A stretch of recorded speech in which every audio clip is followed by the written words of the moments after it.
Hulk buster robot versus JCB beast robot. गांव में अचानक एक घर को आग लग जाती है। तब आग में फंसे लोगों को एक जेसीबी रोबोट बचाता है।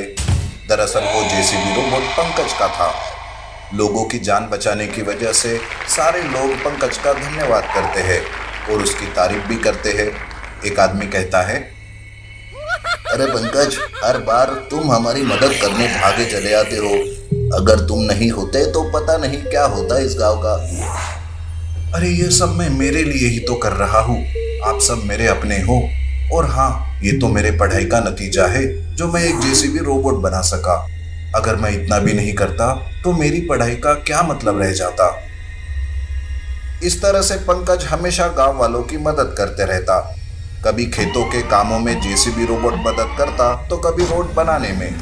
गांव वाले पंकज और उसके जेसीबी रोबोट से बहुत खुश थे और खुद को सुरक्षित भी समझते थे। इस तरह सब कुछ ठीक ठाक चल रहा था कि तभी एक दिन जंगल से एक राक्षस गांव में आता है। मैं इस सारे गांव को तबाह कर दूंगा, किसी को नहीं छोड़ूंगा।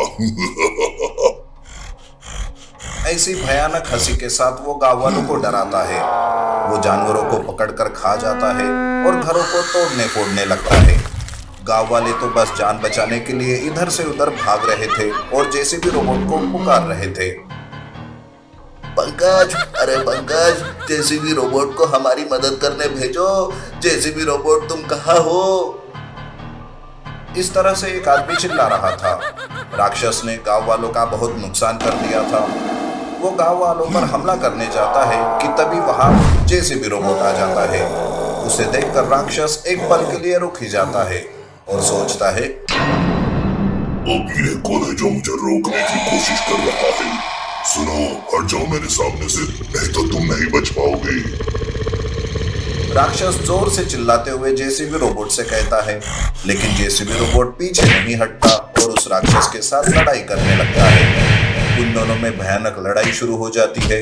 जेसीबी रोबोट के ताकत के सामने राक्षस कमजोर पड़ रहा था। वो काफी घायल हो चुका था। अगर अभी मैं मारा गया तो मेरा अस्तित्व ही मिट जाएगा। नहीं, अभी मुझे मेरी जादुई शक्ति का इस्तेमाल करना ही होगा। मैं ऐसे नहीं मर सकता। जी हाँ, राक्षस के पास एक जादुई शक्ति थी जिससे वो मरने से पहले किसी के भी शरीर में प्रवेश कर सकता था।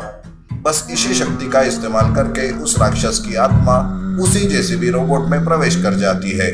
तब अचानक से जेसीबी रोबोट रुक सा जाता है और उसके बाद वो अजीब सी हरकतें करने लगता है और राक्षस का बिना आत्मा का शरीर नीचे गिर जाता है। गांव वालों को लगता है कि राक्षस मारा गया और वो खुशी से नाचने लगते हैं। सब खुशी से झूम रहे थे। पंकज अपने जेसीबी रोबोट को देख रहा था। उसका आकार अचानक से बढ़ रहा था। तब वो कहता है, नहीं, वो राक्षस मरा नहीं। खतरा अभी भी वैसे ही है। लगता है कुछ तो अनहोनी होने वाली है। पंकज अपने जेसीबी रोबोट को देखता ही रहता है। उसे जेसीबी रोबोट पर शक आने लगता है। तभी जेसीबी रोबोट राक्षस की वजह से विशालकाय बन जाता है। अब वो साधारण जेसीबी रोबोट नहीं बल्कि एक राक्षस जेसीबी रोबोट बन गया था। उसका ये रूप देखकर गांव वाले भी डर जाते हैं। तभी रोबोट से आवाज आती है, अरे मैं अमर हूँ, अमर। मैं ऐसे नहीं मर सकता। और अब तो मैं और भी ज्यादा ताकतवर बन गया हूँ। राक्षस वहां से शहर की तरफ निकल जाता है। ऐसे राक्षस जेसीबी रोबोट को देखकर शहर में भी हड़बड़ी मच जाती है। चारों तरफ बस हाहाकार मच जाता है। इधर पंकज भी उसे रोकने में असमर्थ था। वो सोचता है, अब तो इस राक्षस को रोक पाना मेरे बस में नहीं है। अब तो बस इसे कोई चमत्कार ही रोक सकता है। इस तरह से पंकज ने भी हार मान ली थी, जबकि वो उसी का रोबोट था। वो राक्षस जेसीबी रोबोट शहर में तबाही मचाने लगता है। पुलिसकर्मी भी उसे रोकने के लिए उस पर बार बार गोलियां बरसा रहे थे, पर इस वजह से राक्षस जेसीबी रोबोट और भी गुस्से से पागल हो जा रहा था। वो रुकने का नाम ही नहीं ले रहा था।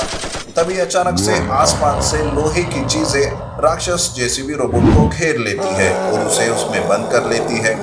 वो राक्षस जेसीबी रोबोट उस घेरे से बाहर ही नहीं आ पा रहा था। तब वो रोबोट जमीन के अंदर से दूसरी जगह पर छेद करके बाहर आ जाता है और उसके सामने आता है एक हल्क बस्टर रोबोट। तब राक्षस जेसीबी रोबोट कहता है, अरे अब तू कौन है जो मुझे रोकने चला आया? लेकिन अब तू आ ही गया है, बच के जा नहीं पाएगा।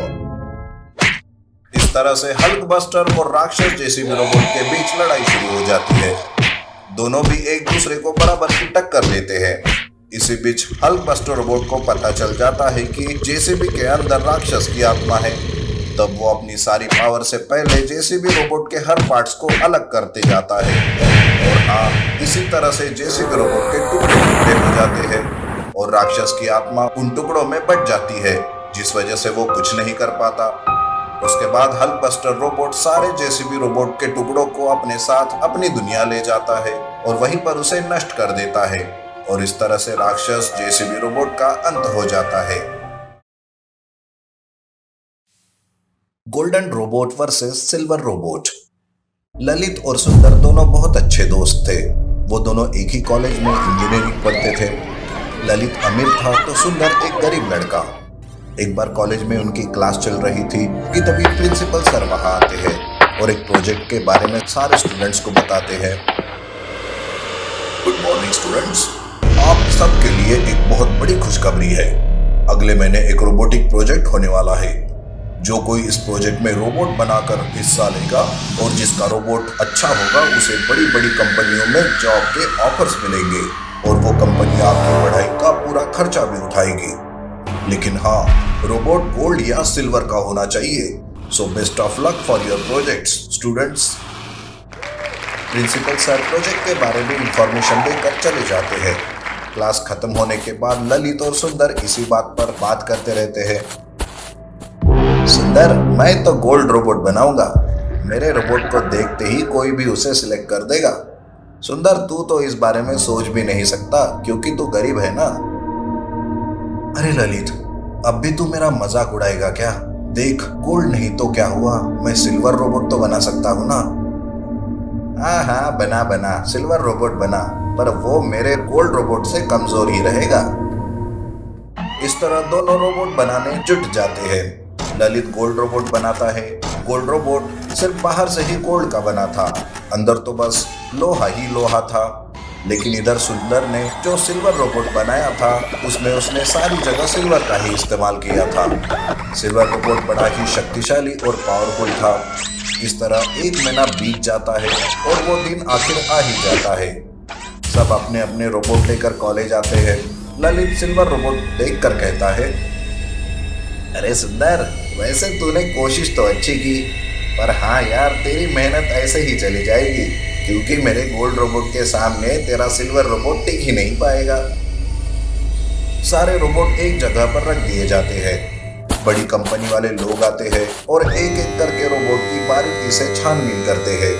तब वो गोल्ड रोबोट और सिल्वर रोबोट को चूज कर लेते हैं और अपना रिजल्ट बताते हुए कहते हैं, गोल्डन स्टूडेंट्स, सारे के सारे रोबोट बहुत ही अच्छे थे और ये दो रोबोट सबसे अच्छे हैं और अब हमें इन दोनों में से एक रोबोट को चुनना है। तो अब इन दोनों में एक लड़ाई होगी और जो इनमें से जीतेगा वही हमारा आखिरी विजेता रोबोट होगा। यह सुनकर ललित सुंदर पर गुस्सा करने लगता है। वो अपनी दोस्ती को भी भूल जाता है। तब वो दोनों अपने अपने रोबोट के बीच लड़ाई लगवाते हैं। गोल्डन रोबोट सिल्वर रोबोट के ऊपर चढ़ जाता है और उसे अपनी ताकत दिखाने की कोशिश करता है, पर सिल्वर रोबोट गोल्ड रोबोट को हरा देता है और विजेता सिल्वर रोबोट यानी सुंदर ही बन जाता है। तब ललित कहता है, सुंदर, तूने मेरे हाथ से अच्छा मौका छीन लिया। देखना, मैं तुझे कभी खुश नहीं रहने दूंगा। अरे ललित, ये कैसी बातें कर रहे हो? देखो, मैंने ये सब तुम्हें दुख पहुंचाने के लिए नहीं किया। ये तो मैं अपनी मेहनत से जीता हूँ। देख, तू इस बात को ज्यादा बड़ा मत मेरे दोस्त। लेकिन ललित था जो कहाँ सुनने वाला था। वो गुस्से से घर चला जाता है। ऐसे ही कुछ दिन बीत जाते हैं। एक दिन ललित को एक नई तकनीक हासिल होती है जिससे वो अधिक ताकतवर गोल्ड रोबोट बनाता है। वो अपने रोबोट की ताकत को बढ़ाने के लिए अपने नए फंक्शन का उपयोग करना चाहता है। ललित सुंदर को बताने के लिए बेहद उत्साहित था कि अब उसका गोल्ड रोबोट और भी ज्यादा ताकतवर हो गया है। गोल्ड रोबोट अब और भी ऊंचे ऊपर उठ सकता था और अधिक भारी वस्तुओं को उठा सकता था। एक दिन ललित सुंदर से चैलेंज करता है। अब कौन जीतेगा? सुंदर, आज अगर तू हार गया तो तेरा सिल्वर रोबोट मेरा होगा। मैं जानता हूँ कि तुम्हारी ताकत मुझसे ज्यादा है, लेकिन मैं एक मुकाबले के लिए तैयार हूँ और तुम्हारी शर्त भी मुझे मंजूर है। फिर शुरू हुआ मुकाबला। गोल्डन रोबोट बहुत ताकतवर था और उसने सिल्वर रोबोट को कई बार उठाकर फेंक दिया था, लेकिन सिल्वर रोबोट हारा नहीं। वो अपनी चालें बदलता रहा और गोल्डन रोबोट की ताकत का फायदा उठाते हुए उसकी सारी चालें उल्टी कर देता है। धीरे धीरे सिल्वर रोबोट गोल्डन रोबोट को कमजोर करने लगता है। सिल्वर रोबोट बड़ी ही चालाकी से बचता जा रहा था और आखिरकार देखते ही देखते गोल्डन रोबोट की पावर कम हो जाती है और वो हार जाता है। और वो कहता है, मुझे लगा था कि मेरा गोल्डन रोबोट गोल्ड से बना है तो इसलिए वो ज्यादा शक्तिशाली है, पर नहीं सुंदर, मुझे मेरी गलती पता चल गई। मुझे माफ कर दे यार। अरे हम दोनों दोस्त हैं और एक टीम है। हमें एक दूसरे के साथ काम करना चाहिए और एक दूसरे की मदद करनी चाहिए। ललित ने अपनी गलती स्वीकार की और सुंदर से माफी मांगी। वे दोनों एक दूसरे को गले लगाकर एक दूसरे की ताकत का फायदा उठाते हुए काम करने लगते हैं। पढ़ाई खत्म करने के बाद सुंदर एक बड़ी सी कंपनी में काम करने लगता है तो ललित अपना खुद का व्यापार शुरू करता है। सब कुछ ठीक ठाक चल रहा था। तभी एक दिन ललित और सुंदर ऐसे ही जंगल में घूम रहे थे कि तभी उनके सामने एक भयानक राक्षस खड़ा हो जाता है। तुम दोनों अपने अपने रोबोट से शहर की रक्षा करते हो, पर आज तुम्हें मुझसे कौन बचाएगा? आज तो तुम्हारे रोबोट भी नहीं है तुम्हारे साथ। राक्षस को देखकर वो दोनों वहां से भागने लगते हैं। अरे यार सुंदर, अब हम क्या करें? इस राक्षस से कैसे बचे? तुम घबराओ मत ललित, इसका उपाय मेरे पास है। सुंदर भागते भागते अपने हाथ में बंदी घड़ी को देखता है और उस घड़ी पर बना एक बटन दबा देता है। बटन दबाते ही सुंदर का संपर्क रोबोट से हो जाता है।